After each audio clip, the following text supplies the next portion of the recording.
We've defined integrity as a skill in decision making, not some kind of badge of honor that renders you good or bad, gives you bragging rights to be a perfect person. No. This skill in decision making allows you to realize who you truly are in the world. It brings you into alignment with your calling.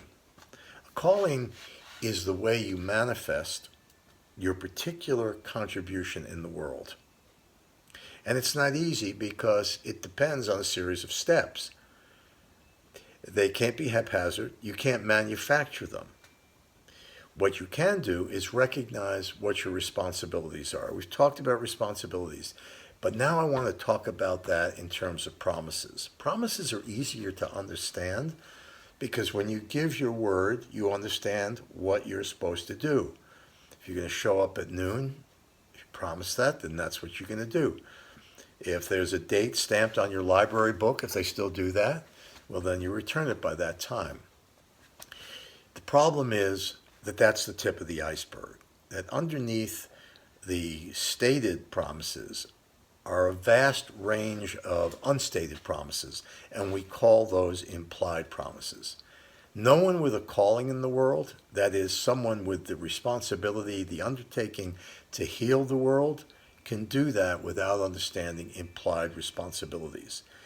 Because it takes a lot of discernment to understand the unstated things you're responsible for. So, a couple of examples. Voting. Now, you don't promise anyone you're going to vote, but that's an implied understanding, it's an implied promise of citizenship. I also take the view that it's an implied promise not to tell white lies, because the person on the receiving end of that knows that you're lying, typically. And you're breaching an implied promise to be truthful.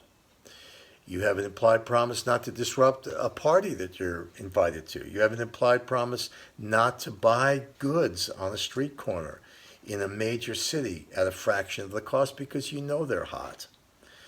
You have an implied promise to not accept dinners on expense accounts when there's nothing business oriented about it. See, a lot of these implied promises dwell in the realm of small things.